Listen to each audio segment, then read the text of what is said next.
Hello, it's Doug from Behind Closed Doors. When I started off Behind Closed Doors, one of the first videos I did was of Mrs. Datefair. Datefair, dear, you Virginia Datefair. Oh, the little cherubs. I love fucking doing that. I want to continue doing film reviews. It's something that I intentionally started, but then over time I just did so many reaction videos. So I've made a conscious decision to do more film reviews. So in this video, I'm going to be reviewing some classic films from a red pill perspective, or at least my interpretation of the red pill. Because I remember watching these films growing up and I was like, why is this girl making this decision? It doesn't make any sense. And then when I came to understand about the red pill, I was like, oh, of course. It makes perfect sense now. So the first film I'd like to talk about today is the film Meet Joe Black. For those of you who haven't seen Meet Joe Black, there's going to be a lot of spoilers in this, so whatever. So Joe Black is played by none other than Brad He's the Shit Pitt. And at the beginning of this film, Brad Pitt meets this girl in a coffee shop and he tries picking her up. They have a great little conversation over coffee. I think it's one of the most fucking romantic, like, little coffee dates I've ever seen in my life. I'm a sad romantic, you see. I enjoy romance. I enjoy the happiness of it. I enjoy the sadness of it. I enjoy all of it. Brad Pitt is perfect in this film. He's a gentle man. He's going after what he wants and he's doing it in a positive way. And he's kind of like what a lot of guys would be like, oh, cool, I'd like to do that kind of thing and have that confidence and be that slick and cool about everything. He's fucking Brad Pitt. It's one of the most loveliest pickups in a film. And she's not interested. She's on the fence about it. As they're walking away from each other, he's put a load in. He's like, I'm really into you, I like you, that kind of thing. And she's kind of like, yeah. And she fucks off. Brad Pitt is a great guy in this film. It's not like he's an arsehole or anything. And that's probably why she doesn't fancy him as much. And you know what? This is the point in the film where if Brad Pitt was like, you know what? Fuck that bitch. I'm going to go get something better. But he doesn't. He kind of stands there, kind of like a sad little puppy in the middle of the fucking road and gets run over. Boom! By a fucking car. It's like, oh, I didn't see that coming. I thought maybe a girl meets a guy and then they meet in a coffee shop and then later on it was going to be one of those rom-coms. When I first watched this when I was 14 years old in 1998, boy meets girl doesn't give a fuck about boy chases girl, wins girl's heart over, they get together happily, the end. I thought it was going to be that basic film, but no, he gets fucking killed in the first part of the film. That's the end of it. So after Brad Pitt gets smashed to fuck, I think it's 2 cars. It wasn't enough that he got hit by the first car. Boom, he bounces off another car. He's proper dead. And she fucks off because she thinks she can find better. Meanwhile, she's dating this fucking douchebag who later turns out to be a bad guy, obviously. She'll happily fuck the guy that is going to fuck her dad's business over and fuck him over and destroy his legacy. She'll happily fuck that guy, the guy that doesn't give a fuck about her. So Brad the Shit Pitt or the douchebag? They always go for the douchebag. It doesn't make any sense. So now the protagonist is dead. And this is where it gets interesting because the film Meet Joe Black is taken, I believe, from a play called Death Takes a Holiday. Something like that. I'm doing all this from recollection. I haven't seen the film in fucking years. So I'm doing all this from recollection. So what happens is Death wants a holiday from being Death. So he's like, well, I'm going to pick a body. So why not pick Brad Pitt's body? I'm going to go in that and go and have fun. See what the world's about. He's like, I need a little body to drive around while I'm interacting with the humans. Why not pick Brad Pitt as a nice little vehicle? So anyway, it turns out that this girl, her dad is a billionaire, obviously, because whose dad isn't a billionaire? And it's coming up to his birthday party and he's going to fucking die on his birthday party. I'm not making this up. This is the film. So now Brad Pitt's dead. Death has inhibited his body. So Brad Pitt as Death visits Anthony Hopkins just to experience love, life, God and the universe and peanut butter. So Anthony Hopkins invites Death for dinner, upon which his daughter is there at dinner And she's like, oh, you're the guy that I met in the coffee shop earlier. He looks like the same guy, doesn't he? Except for he's dead. When he was being a charming motherfucker, you weren't interested in him. You walked away. You FDB'd. You fucked off. The moment he dies and death inhabits his body, you fall in love. So, Death obviously gets her wet for some reason. He totally fucking blanks her and doesn't recognise her and doesn't give a shit about her. So, of course, this makes her wet. Because he's Death. She falls in love with Death. The dumb bitch falls in love with Death. That is this story. And all sorts of shenanigans ensue. I can kind of imagine Johnny Depp playing this kind of awkward character of like trying to fit in, like Death trying to fit into this human body. But Brad Pitt does an excellent job.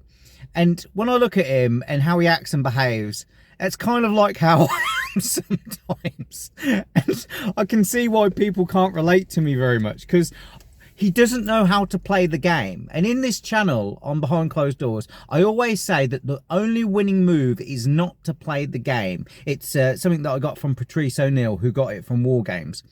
And I really believe that. And in the film Meet Joe Black, Death doesn't know how to play the game. So when he's trying to fit in, he just looks so fucking weird.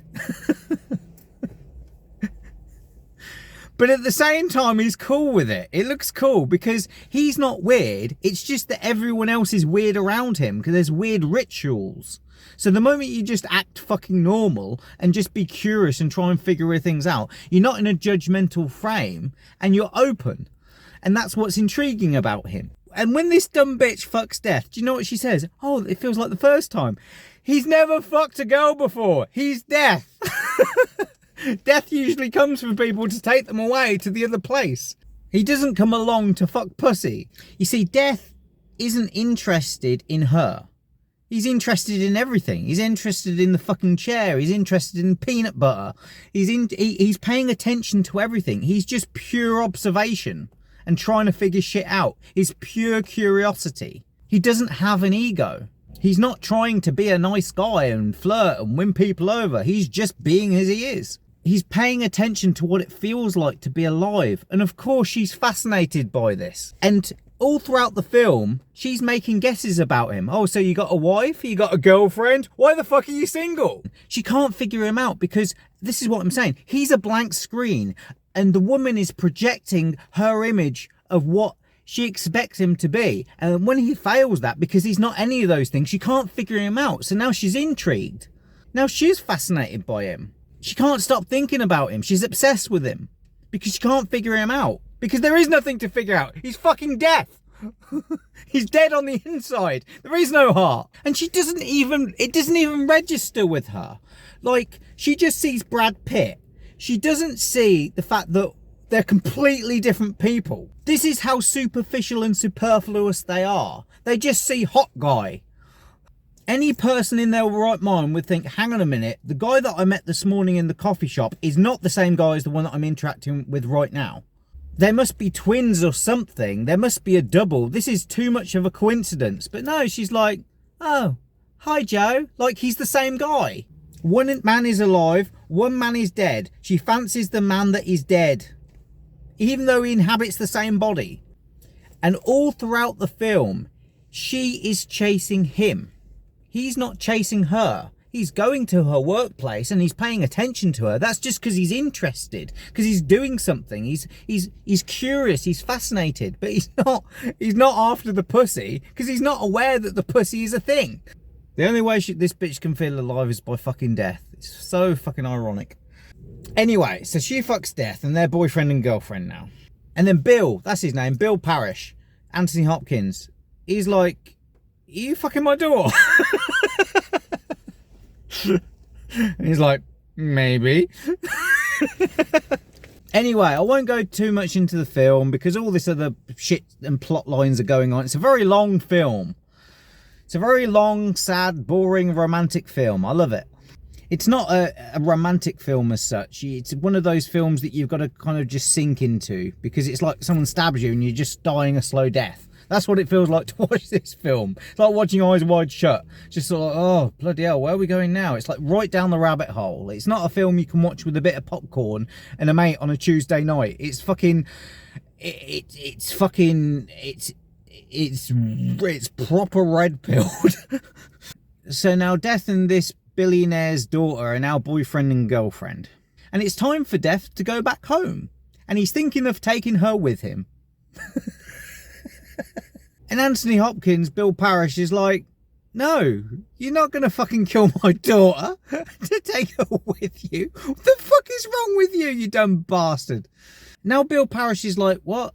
You love my daughter so much, you're actually going to kill her and take her life away from her and deprive her of everything this world has to offer to make yourself happy. That's not love, you dumb prick. And it's not. He's absolutely right. I love Bill Parrish in this film. And so now Death has to find out what true love is. When you love someone, you have to let them go. This beautiful world, you can't take it with you into the afterlife. It's not right. It has a right to be alive. And Death gives him fucking attitude. He's like, well, you know, I know you want your daughter to be alive, but I love her and I'm taking her with me. I'm going to kill the fucking bitch and I love her and that's going to be the end of it. And what are you going to do about it? I'm fucking Death. I'm fucking Death. What are you going to do? But in the end, Death realises that she's not actually in love with him. She's in love with the guy she met in the coffee shop, and that's not him. And he's deceiving her. So Death has experienced a lot of empathy in this film, and his love for other people is what allows them to live. So he goes back to Bill and he goes, yeah, you know what? I'm just going to take you with me. It's just going to be us tonight. I'm going to leave her here and I'm going to give the guy back to her that she fell in love with at the coffee shop. And they go over this little fucking bridge and only he comes back. As the guy in the coffee shop, he returned him to his former self. So this guy in the coffee shop is just sort of like, well, I've just been dead. I've just woke up. I'm just at this party. And then the next thing he knows, he's walking over this bridge to see this girl again. And he's like, well, where the fuck was I? I think I've been dead. But I'm alive now.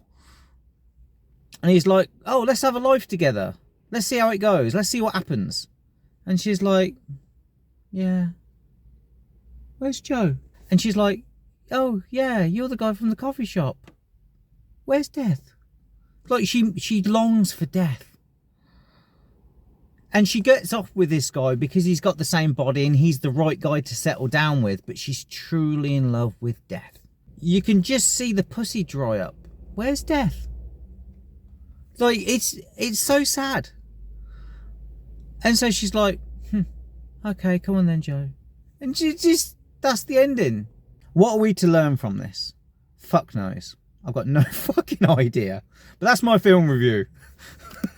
Hello, my name's Doug and I've created a video tutorial called What to Message a Girl for Online Dating Success.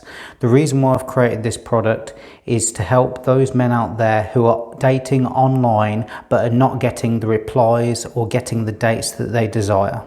My product will teach you what to message a girl, what not to message a girl, when to message a girl, how to respond when you're not sure what to write, what to do if she doesn't reply, how to get her phone number, and how to communicate to get online dating success. If you're getting matches and no success, this product is for you. It's what you need to do today to start getting success with your matches. I'll also be talking about other issues such as how to spot red flags, identify time wasters, to stay out the friend zone, how to deal with ghosting, simmering and icing. Not only will I be giving you exactly what you need, copy and paste, I'll also be explaining to you the reason why I'm writing what I'm writing so you can understand the psychology and know what behaviours to look out for and which ones to avoid. This product is packed with value. I've tried to cram as much as I can into a short amount of time as possible while being the most informative.